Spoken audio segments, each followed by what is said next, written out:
வணக்கம். இன்னைக்கு பார்த்தோன்னு தெரிஞ்சிருக்கும் உங்களுக்கு என்ன தலைப்பு அப்படின்னு. எது நல்லது, எது சிறந்தது அப்படிங்கிறது தான் இன்னைக்கு பேச போகிறோம்.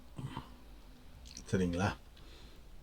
இங்கிலீஷ் மெடிசன் சிறந்ததா, ஆயுர்வேதம் சிறந்ததா, ஜிம்மு சிறந்ததா, யோகா சிறந்ததா, ஜாதகமா, ஜாதகத்தை நம்பலாமா இல்லை சயின்ஸை மட்டும் நம்பணுமா அப்படிங்கிறது தான் இன்னைக்கு தலைப்பு. முதல்ல இங்கிலீஷ் மெடிசன் சிறந்ததா, தமிழ் மெடிசன் சிறந்ததா அப்படிங்கிறத பற்றி பார்ப்போம். இப்போ நிறைய இங்கிலீஷ் மெடிசன் பார்த்தீங்கன்னா, இதில் ஒரு லிஸ்ட்டு சும்மா கொடுத்துருக்கேன். இது ஃபுல்லாக இதிலேருந்து வர்றது தான், செடியிலேருந்து வர்றது தான்.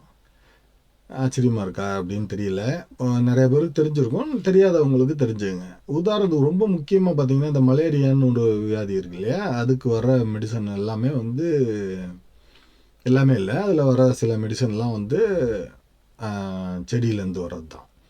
அதே மாதிரி ஹார்ட்டு பம்ப் பண்ணல, சரியாக பம்ப் பண்ணலைன்னா ஐசியூவில் வச்சு மெடிசன் கொடுப்பாங்க ஹார்ட் பம்ப் பண்ணுறதுக்கு. அந்த மெடிசன் அதே மாதிரி செடியிலேருந்து வர்றது தான்.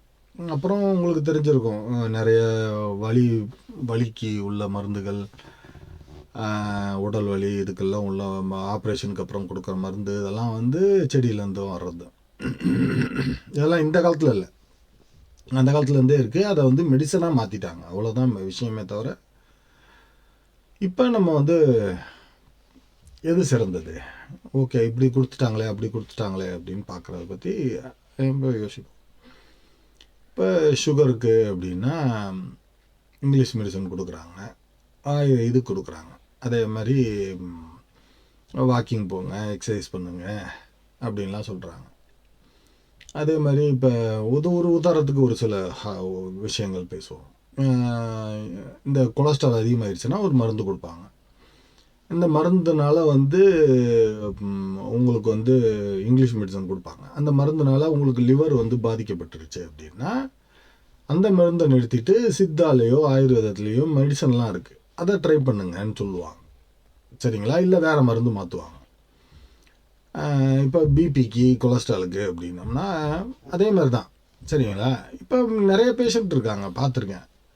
டயபெட்டிக்குன்னு சொன்னோம்னா உடனே என்ன சொல்லுவாங்கன்னா, டாக்டர் நான் எனக்கு மெடிசன்லாம் தேவையில்லை டாக்டர், நான் சித்தாவில் போயிட்டு மருந்து சாப்பிட்டுக்கிறேன் டாக்டர் அப்படிம்பாங்க. அப்புறம் ஒரு 6 மாதம் கழிச்சு வருவாங்க ஹை சுகரில். அதே மாதிரி சில பேஷண்ட் இருக்காங்க, பிபி இருக்குங்க, கொலஸ்ட்ரால் இருக்குங்க அப்படின்னா உடனே நான் அதெல்லாம் இங்கிலீஷ் மெடிசன்லாம் சொல்லாதீங்க டாக்டர், நான் சித்தாவுக்கு போகிறேன் அப்படிம்பாங்க. ஒரு சிலர் எதையாவது சித்தாவில் தப்பி தவறி சொல்லிட்டோம்னா உடனே சண்டை வந்துடுவாங்க. ஐயே அதெல்லாம் சித்தாலாம் ஒரு மெடிசனா டாக்டர், நான்லாம் அந்த பக்கமே போக மாட்டேன் அப்படிம்பாங்க. ஒரு சின்ன ஒரு எக்ஸாம்பிள், ஒருத்தர் வந்தார்.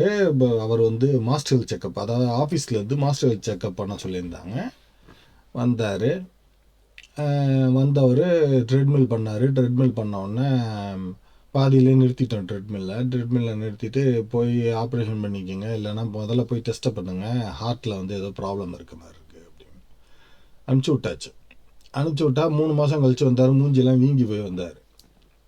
என்னங்க அப்படின்னா, இல்லை நீங்கள் இப்போது நான் டெஸ்ட் எடுத்தேன், இப்போ அதுக்கு நீங்கள் இங்கிலீஷ் மெடிசன் டாக்டரை போய் பார்க்க சொன்னேன், அதாவது ஹாஸ்பிட்டல் போக சொன்னீங்க, போய் இப்போ ஆப்ரேஷன் பண்ணணுமா பைபாஸ் பண்ணணுமான்னு.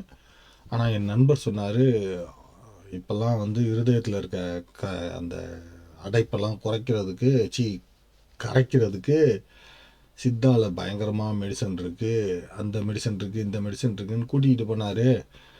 அதெல்லாம் போய் பார்த்தேன் டாக்டர், அதுக்குள்ளே ஹார்ட் அட்டாக் வந்துருச்சு. ஹார்ட் அட்டாக் ஹார்ட்டில் இருக்க மசில்ஸ்லாம் வீக் ஆயிடுச்சு, அதனால் நடக்கக்கூடாதுன்ட்டாங்க டாக்டரு. இப்போ தண்ணி கூட குடிக்கக்கூடாதுன்ட்டாங்க, அதனால் மூஞ்சியெல்லாம் தண்ணி சேர்ந்து போய் இப்படி வீங்கி போச்சு டாக்டர் அப்படி.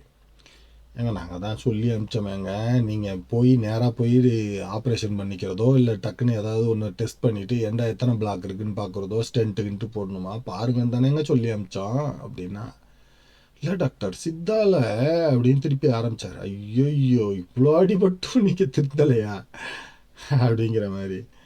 அதே மாதிரி நிறையா பேர் வந்து இந்த வேக்சின் போட வேண்டாம் அப்படின்னு பேசுவாங்க. இன்னைக்கு இன்னைக்கு உங்களுக்கெல்லாம் தெரியலை, அதனால் உங்களுக்கு அதை புரியலை. தெரிஞ்சாதானே புரியும். If you know you can diagnose அப்படின்னு ஒரு இது உண்டு, சரிங்களா? எங்கள் இதில் சொல்லுவாங்க, என்னடா மர்மர் தெரியுதா அப்படின்னு எங்கள் டாக்டர் கேட்பார். ஒன்றும் கேட்கல, முதல்ல வந்து மௌளைக்கு தெரிஞ்சாதானே அது கேட்கும், முதல்ல வந்து போய் படிச்சுட்டு வா அப்படிம்பார். அது மாதிரி இப்போ காலு கையெல்லாம் சூம்பி போயெல்லாம் அந்த காலத்தில் ஆளுங்கள்லாம் பார்த்துருப்பீங்க. இப்போல்லாம் நீங்கள் பார்க்குறது இல்லை, அதனால உங்களுக்கு அதெல்லாம் தெரியறதில்ல. அதுக்கு பேர் போலியோன்னு பேர். ஏன்னா கதவை தட்டி ஒட்டச்சு கதவு கவர்மெண்ட் வந்து வாயில் மருந்தை ஊற்றிட்டு போயிடுது, புரியுதுங்களா? அப்படி இல்லைன்னா எத்தனை பேருக்கு கை கால் விளங்காமல் போய், கை கால் சூம்பி போய் தொண்டை வரைக்கும்லாம் போய் நிறைய பேர் வாய் பேச முடியாமலாம் போனவங்கலாம் இருக்காங்க, புரியுதுங்களா? ஸோ இந்த மாதிரி நிறைய வியாதிகள் இருக்குது. எல்லாத்துக்கும் வேக்சின்னால தான் இன்றைக்கி வந்து மக்கள் தொகை இவ்வளோ அதிகமாக இருக்குது இந்தியாவில். அதுக்கு முன்னாடி 10-15 இப்போ குழந்தைங்களை பத்துக்கிட்டு இருந்தவங்களாம் ஏன் 2 குழந்தையோட நிறுத்த ஆரம்பித்தாங்கன்னா அதுதான் காரணம். ஏன்னா வேக்சின் வந்துருச்சு, நம்ம குழந்தைங்க சாகாது. அதாவது அம்மை நோயின்னு சொல்லுவாங்க இல்லையா, சின்ன அம்மைன்னு சொல்லுவாங்க.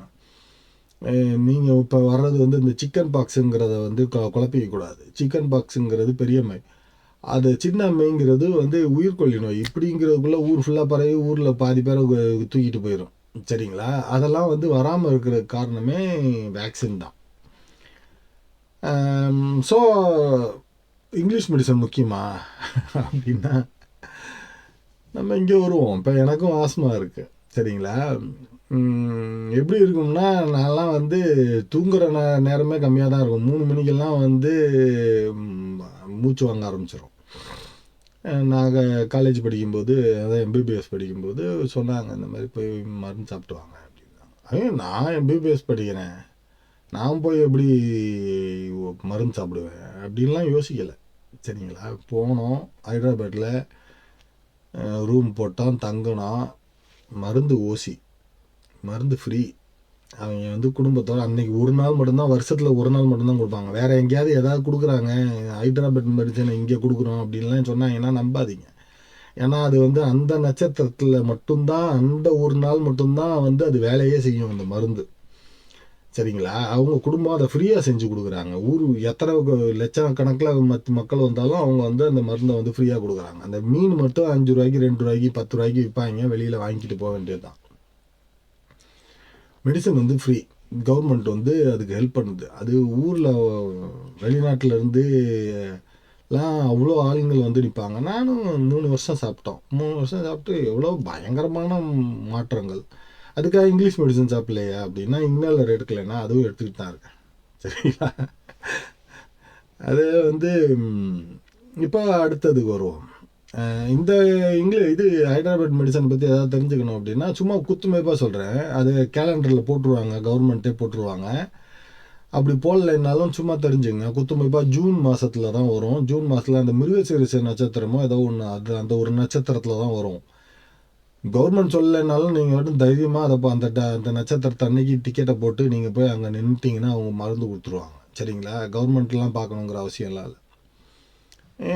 இப்போ நிறைய பேர் பேசுவாங்க, இப்போ கேள்விப்பட்டிருப்பீங்க,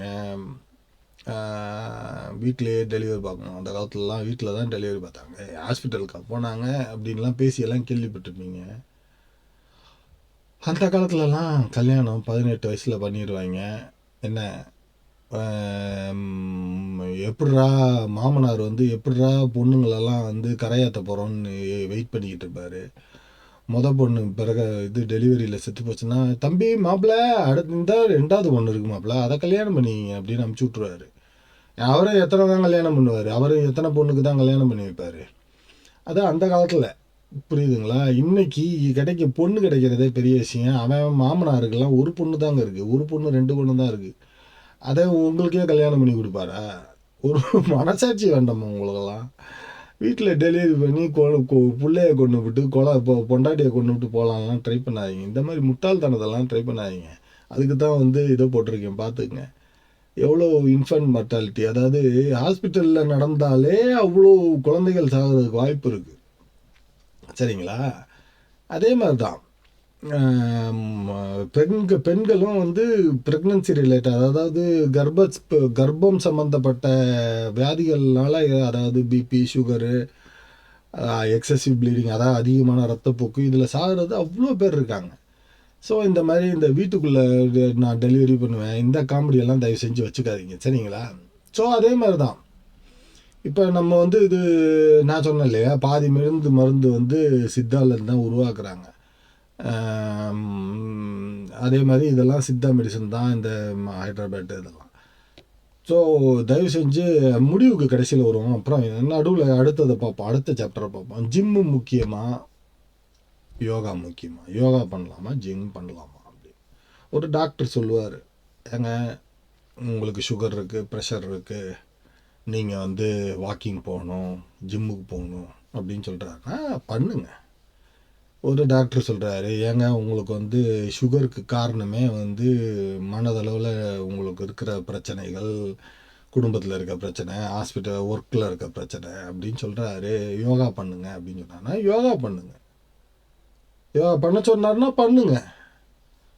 ஜிம்முக்கு போக சொன்னார்னா பண்ணுங்க. குத்துமைப்பாக டாக்டருங்களுக்கு நிறைய பேருக்கு வித்தியாசம் தெரியும் எதை கொடுக்கணும் அப்படின்னு. ஒரு உதாரணத்துக்கு சொல்கிறேன். இப்போ இதுதான் உடம்புல இந்த மாதிரி டைப்பு, இந்த மாதிரி ஒல்லி குச்சி உடம்புல இருந்து இந்த சைஸ் வரைக்கும் ஆளுங்களை பார்த்துருக்கோம்.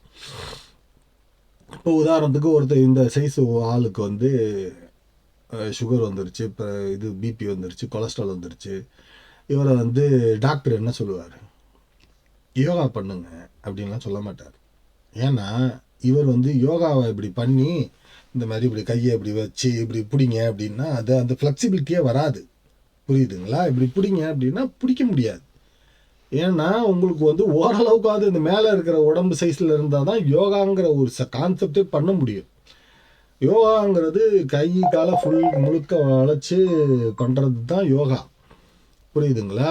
நீங்கள் வந்து நான் வந்து யோகா இப்படி பண்ணுவேன் டாக்டர். நீங்கள் யோகாவை முழுசாக பண்ண ஆரம்பித்து பண்ணி முடிக்கிறதுக்கே உங்களுக்கு வந்து 1 வருஷம் ஆயிரும். புரியுதுங்களா? அதெல்லாம் பண்ணியே முடிக்க முடியாது. உங்களால் யோகாவே பண்ண முடியாது. ஸோ அதனால் அந்த மாதிரி ஒரு கான்செப்டுக்கே போகாதீங்க. யோகாலாம் இந்த மேலே இருக்கிற உடம்பு டைப்புக்காரங்களுக்காக உள்ளது. உங்களுக்கு வந்து வாக்கிங் பண்ண சொல்கிறாங்களா, வாக்கிங் பண்ணிவிட்டு ஜிம் பண்ண சொல்கிறாங்களா, கொஞ்சம் வெயிட் போடுறீங்களா, வெயிட் போட்டிங்கன்னா உடம்பு குறையும். உங்களுடைய உடம்பு மாசு, கொலஸ்ட்ரால் குறைஞ்சி உங்களுடைய அந்த இது குறைஞ்சிச்சுன்னா தான் நீங்கள் யோகா பண்ணுறதுக்கு போக முடியும். ஆனால் அது வரைக்கும் என்ன பண்ணுவீங்க நீங்கள்?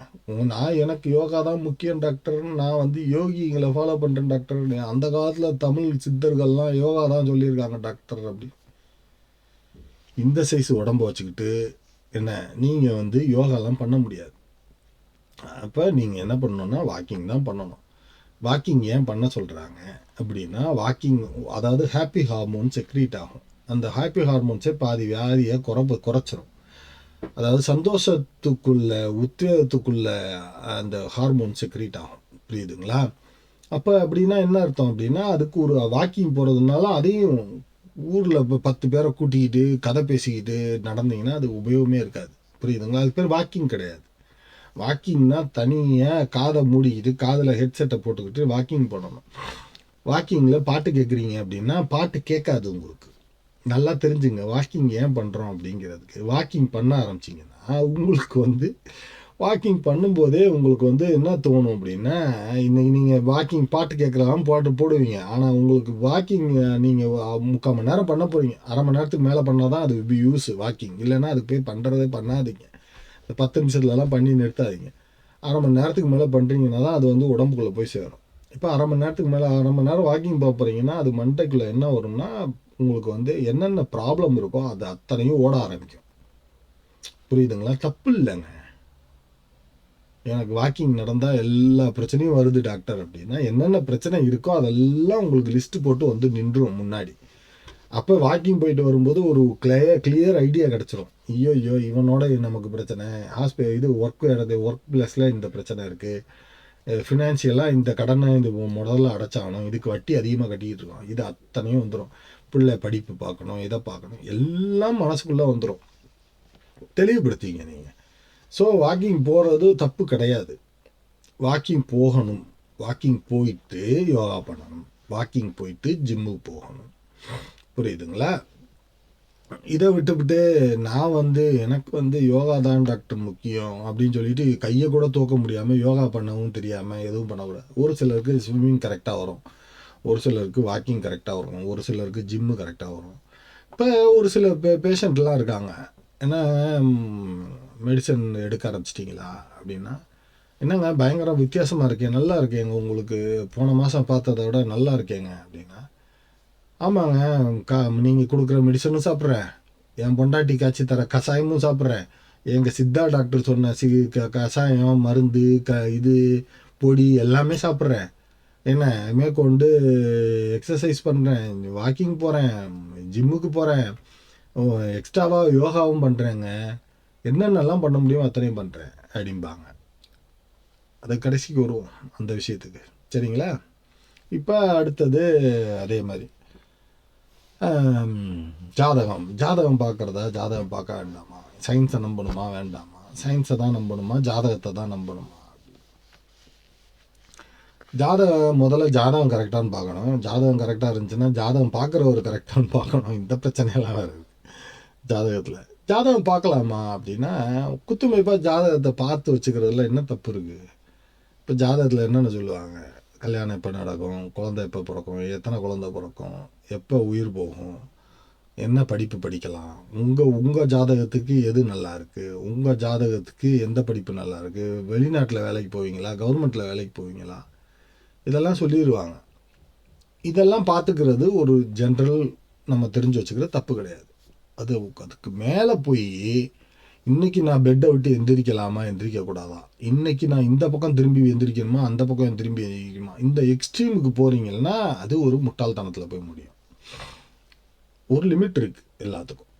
அதே மாதிரி தான் ஜாதகத்துக்கு எதிராக நான் எனக்கு என்ன நான் இதெல்லாம் நம்ப மாட்டேன், நான் வெறும் சயின்ஸ் தான் நம்புகிற ஆள் அப்படின்னா அது உங்களோட விருப்பம். ஏன் ஜாதகத்தை பற்றி தெரிஞ்சு வச்சுக்கணும் அப்படின்னா, இப்போ என்னுடைய நண்பர் ஒருத்தர் இறந்துட்டாப்புல, ரொம்ப வருத்தமாக இருந்துச்சு. நான் அப்போ தான் யோசித்தேன், ஏன் இதை இப்படி திடீர்னு இப்படி இறந்துட்டாப்புலங்கிறாங்களே அப்படின்னு. இப்போ ஊருக்கு போயிருந்தப்போ என் பொண்ணுக்கு ஃபங்க்ஷன் அரேஞ்ச் பண்ணுறதுக்கு ஒன்று ட்ரை பண்ணோம். அப்போ சொன்னாங்க, இப்போ பாட்டி இறக்குற அதாவது ஒரு சொந்தக்காரங்க என்ன இந்த மாதம் இறப்பு மாதம்ப்பா, அதனால் அதாவது ஒரு மாதத்தை சொல்லி சொன்னாங்க, அந்த மாதத்தில் நீங்கள் எந்த ஃபங்க்ஷன் வச்சுக்காதீங்க அப்படின்னா. நாங்கள் சொன்னேன், என்னங்க எப்படி பேசுகிறீங்க, அது எப்படி நல்லா இருந்துச்சு ஜாலியாக ஜம்முன்னு இப்போ கூட பார்த்துட்டு வந்தேனேங்க. இல்லைப்பா ஜாதகத்தில் சொல்லியிருக்காங்கப்பா அப்படின்னா. ஓ அப்படியா, சரி ரைட்டு. அப்போ எங்கள் அப்பாவும் சொல்லிட்டாரு, முன்னாடியே வச்சுக்கோப்பா அப்படின்ட்டார். எங்களுக்கும் லீவு முன்னாடி அரேஞ்ச் பண்ணி போய் ஃபங்க்ஷன்லாம் வச்சுட்டு பாட்டியை பார்த்தா நல்லா இருக்கிற ஆள் ஏன்டா இப்படி போட்டு பாடாப்படுத்துறீங்கன்னு தான் தோணுச்சு. ஊருக்கு ஒரு 5 நாளில் பாட்டி இறந்துட்டாங்க. என்னன்னு கேட்டால் கீழே விழுந்துட்டாங்க, அடிபட்டுச்சு, வீட்டில் இருந்தாங்க, இறந்துட்டாங்க அப்படின்னா. அடப்பாங்களா அப்படின்னா. அதாவது அதையே பிடிச்சிக்கிட்டு திரிகிறதுக்கும் அதை ஒரு கணக்கில் வச்சுக்கிறதும் தப்பு இல்லைல்ல. அதே மாதிரி தான், என்னக்கா பையன் சரியாக படிக்கலையா அப்படின்னா, அது ஒன்றும் இல்லைப்பா, அது இப்படித்தான் இருப்பான்னு சொன்னாங்க, அதெல்லாம் நல்லா வேலைக்கு போயிடுவான்னு சொல்லியிருக்காங்க, வெளிநாட்டுக்கு போய் செட்டில் ஆயிடுவான்னு சொன்னாங்க அப்படின்னா. ஓ அப்படியா சொல்லியிருக்காங்க அப்படின்னு. காலேஜ் படிக்கும்போது பார்த்தா, என்னக்கா படிக்கிறான், எதுவுமே கிடைக்கலப்பா, எந்த கோர்ஸுமே கிடைக்கலப்பா, அதனால் சமையல் கோர்ஸில் சேர்த்து விட்ருக்கேன்ப்பா, இங்கே அட்லீஸ்ட் இங்கே ஒரு ஏதாவது ஹோட்டல் வச்சு பொழைச்சிக்கலாமேன்னு இருக்கோம் அப்படின்னாங்க. அதே அக்கா தான். சமைக்க நான் நினச்சிக்கிட்டேன் ஜாதகம் பொய் அப்படிங்கிறத நம்ம ஆபியஸாக தெரியுது இல்லையா, அவன் அப்படின்னு நினச்சிக்கிட்டு அடுத்த தடவை பார்த்தா எங்கக்கா பையன் அப்படின்னா, அவன் இதில் சவுதியில் யுஏஇயில் போய் ஹோட்டலில் வேலை செய்கிறான்ப்பா அவன் அப்படின்னா. அடடே, இப்போ சொன்னது உண்மைதானா? அப்போ வேலைக்கு போமா சரி, நான் இதை நம்பிக்கிட்டு எல்லாத்தையும் இது பண்ணிடுங்கன்னு சொல்லலை, புரியுதுங்களா? அழிச்சிக்குங்க உங்கள் வாழ்க்கையை, அவங்க ஜாதகம் சொல்லிட்டாங்கன்னா அதை அழிச்சிக்குங்கன்னு சொல்லலை. இப்போ நம்ம என்ன பண்ண போகிறோம், இப்போ என்ன ஜாதகத்தில் உங்களுக்கு வந்து 80 வயசில் தான் சாவு அப்படிங்கன்னா 40 வயசில் என்ன நீங்கள் போய் ட்ரெயினையாக போய் ஒத்த கையில் நிப்பாட்ட போகிறீங்க? அதுவும் பண்ண போகிறதில்ல. அதே மாதிரி 30 வயசில் செத்து போயிடுவேன்னா இன்னும் 30 வயசில் ட்ரெயினுக்கு முன்னாடி போய் விழுக போகிறீங்களா? இந்த மாதிரி முட்டாள்தனத்தை பண்ண சொல்லலை. ஆனால் வந்து ஜாக்கிரதையாக இருந்துக்கலாம்ல. இப்போ ஒருத்தர் நான் எனக்கே நிறைய பேர் தெரியும். இந்த ஒரு 3 மாதத்துக்கு வந்து நேரம் சரியில்லைன்னு சொல்லியிருக்காங்கப்பா. என்ன பண்ணீங்க அப்படின்னா, வண்டியெல்லாம் ஓட்ட வேண்டாம்னு சொல்லியாச்சுப்பா. எங்கேயாவது தேவைன்னா போகணும். அதுவும் வந்து இப்போ வேறு கார் வாங்கிட்டோம்ப்பா. சின்ன கார்லேருந்து பெரிய கார் வாங்கிட்டோம். அதாவது ஏர் பேக்லாம் வச்சு மல்டி யூட்டிலிட்டி வெஹிக்கிள் வாங்கிட்டோம். இவ்வளோ கிலோமீட்டர் ஸ்பீடில் தான் போகணுன்னு டிரைவருக்கு சொல்லிட்டோம். டிரைவர் போட்டு தான் போகணுன்னு சொல்லியிருக்கோம். அந்த டிரைவர் ஜாதகத்தை பார்த்துட்டோம்.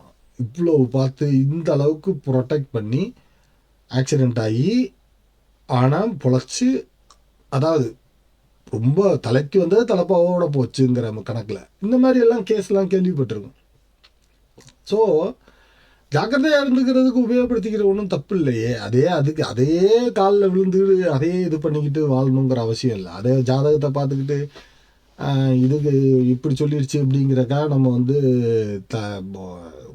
சாப்பிட்றதெல்லாம் விட்டுவிட்டு வாழ போகிறதில்ல. நம்ம முயற்சியை நம்ம பண்ண போகிறோம். நம்ம வாழ்க்கையை நம்ம பார்க்க போகிறோம்.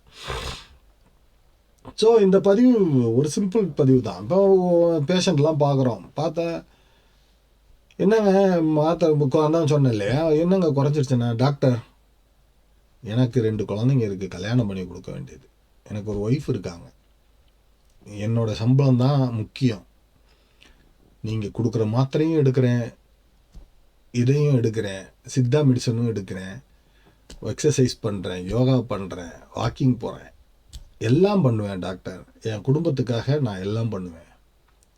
புரியுதுங்களா? கரெக்ட் தானே அவர் பேசுகிறது? ஏன்னா அவர் வந்து சித்தாவுக்காக வாழலை. புரியுதுங்களா? அவர் வந்து இங்கிலீஷ் மெடிசனுக்காக வாழலை. அவருடைய வாழ்க்கையை வாழ்கிறாரு. இப்போ நானே இருக்கேன், ஆஸ்மாவுக்கா டாக்டருங்கெல்லாம் எத்தனையோ பேர் அங்கே ஹைதராபாத்தில் போய் மருந்து சாப்பிட்டு வராங்க. அவங்கெல்லாம் என்ன, அதெல்லாம் இல்லைங்க, நீங்கள் வந்து சித்தா பக்கமே போகக்கூடாதுன்னு யாரும் பேசுறதில்ல. தெளிவுபடுத்திங்க, உங்களுக்கு எது வாழ்க்கைக்கு முக்கியம், நீங்கள் முக்கியம், சித்தா முக்கியமா, இது முக்கியமா, இங்கிலீஷ் மெடிசன் முக்கியமாங்கிறதெல்லாம் முக்கியம் இல்லை. எதை தின்னா நமக்கு நல்லது, எதை தின்னா பிரச்சனை குறையும், எதை பண்ணால் பிரச்சனை குறையும், எதை பண்ணால் வியாதி குறையும், எதெல்லாம் தெரிஞ்சு வச்சுக்கணும், எதை தெரிஞ்சு வச்சுக்கக்கூடாது, பேசிக் ஜாதகம் தெரிஞ்சு வச்சுக்கிறது தப்பு இல்லை. அதுக்காக வந்து இப்போ பில்கேட்ஸ் இருக்காப்புல, பில்கேட்ஸ் வந்து இப்போ பிள்ளைங்கள்லாம் ஃபோனே யூஸ் பண்ணுறதில்ல. எங்கள் பிள்ளைங்கள்லாம் நாங்கள் ஃபோனே கொடுக்க மாட்டோம். ஆனால் உலகத்துக்கு ஃபுல்லாக அவர் தான் வந்து டெக்னாலஜியை இன்ட்ரடியூஸ் பண்ணுறாப்புல. புரியுதுங்களா? ஸோ அது மாதிரி தான் தான் பிள்ளைக்கு, தான் குடும்பத்துக்கு, தனக்கு எது முக்கியங்கிறத எல்லாரும் தெளிவாக இருக்காங்க. இதில் தெளிவு இல்லாமல் ஒரு கோஷ்டி தெரியுது. புரியுதுங்களா?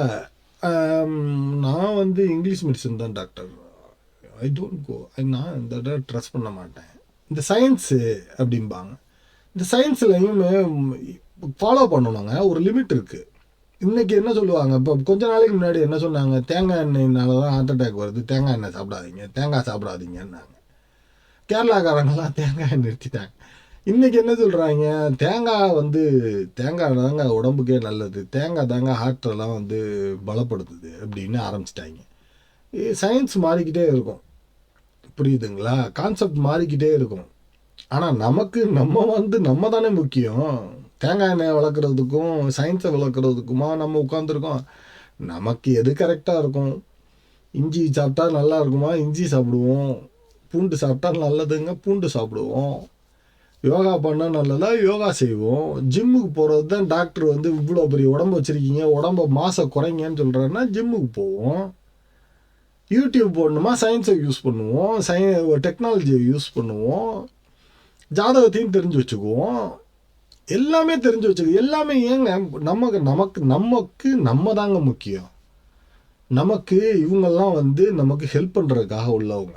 இதில் என்ன இவங்க நல்லவங்க அவங்க நல்லவங்க. உதாரணத்துக்கு ஒரு கட்சியே யோசிங்களேன், இந்த கட்சியில் இருக்கேன், நான் இந்த கட்சிக்கு தான் ஓட்டு போடுவேன். இப்போ ஒரு தேர்தலில் நம்ம கட்சியில் அந்த கட்சியை ஒரு வேட்பாளர் நிறுத்துறாங்க, இருக்கிறதுல கேவலமான ஒரு ஆள், அதுக்காக ஓட்டாக போட முடியும்? இப்போ நானே ஒரு கட்சியில் இருக்கேன், இப்போ எனக்கு பிடிச்ச கட்சியிலேருந்து நிறுத்தின வேட்பாளரை பற்றி எனக்கு ஆப்வியஸாக தெரியும், கேவலமான ஆள், இந்த ஆள் நின்று அது என்னன்னா இது எல்லா பிரச்சனையும் எங்கள் ஊருக்கு வரணும்னா நான் ஏங்க ஓட்டு போட போகிறேன் அந்த கட்சிக்கு?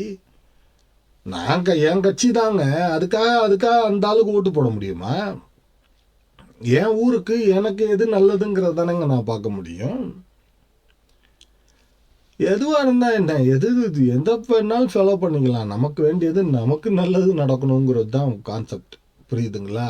சித்தாவை இது பண்ண போகிறோம், யுனானியை இது பண்ண போகிறோம், இந்த கதையெல்லாம் இங்கே வச்சுக்கூடாது. நமக்கு வேண்டியது நம்ம உடம்பு, நம்மளுடைய மனசு எது நல்லா இருக்கணும், இதுக்கு பேசிக்காக நமக்கு தெரிஞ்சுக்க வேண்டிய அத்தனையும் தெரிஞ்சு வச்சுக்கணும், நம்ம செய்ய வேண்டிய அத்தனையும் செஞ்சிடணும். ஏதாவது ஒரு வியாதி வந்துருச்சுன்னு சொல்லிட்டாங்கன்னா என்னென்னலாம் முயற்சி பண்ண முடியுமோ அத்தனையும் முயற்சி பண்ணி அதுக்கு நீங்கள் குணப்படுத்தி அதை இது பண்ணணும், அதை நீங்கள் சரி பண்ணி அதுக்கு இப்போ சுகர் வந்துருச்சுன்னா வாக்கிங் போகணும், மெடிசன் சாப்பிடணும், ஜிம்முக்கு போகணும், முடிஞ்சால் யோகா பண்ணணும், அத்தனையும் பண்ணணும். இதுதாங்க வாழ்க்கை, நம்ம தான் வாழ்க்கை. இதெல்லாம் நமக்கு உபயோகப்படுற கருவிகள், புரியுதுங்களா? ஸோ போட்டு குழப்பிக்க கூடாது. நீங்கள் சார்பு நிலை எடுக்காமல் உங்கள் சார்பு நிலையை மட்டும் எடுங்க. நீங்கள் உங்களுக்கு மட்டும்தான் நீங்கள் பார்க்கணும். நீங்கள் இங்கிலீஷ் மெடிசனை வளர்க்குறதுக்கோ, நீங்கள் ஒருத்தர் இங்கிலீஷ் மெடிசனை வாங்குறதுனால இங்கிலீஷ் மெடிசன் வளர்ந்துட போகிறதில்ல, நீங்கள் ஒருத்தர் சித்தா சாப்பிட்றதுனால சித்தா வளர்ந்துட போகிறது இல்லை. அதே மாதிரி நல்லது இருக்குன்னா எங்கே இருந்தாலும் எதுவாக இருந்தாலும் பண்ணிக்கணும். இதுதான் இன்னைக்கு பதிவு. அத்தனையும் ஃபாலோ பண்ணுங்க. உடம்பை நல்லா பார்த்துங்க, மனசை நல்லா பார்த்துக்குங்க, அதுதான் ரொம்ப முக்கியம். மற்றதெல்லாம் அவங்கவுங்க வளர்த்துக்குவாங்க, அவங்கவுங்க ஃபீல்டை, புரியுதுங்களா? இதான் இந்த பதிவு. மிக்க நன்றி, வணக்கம்.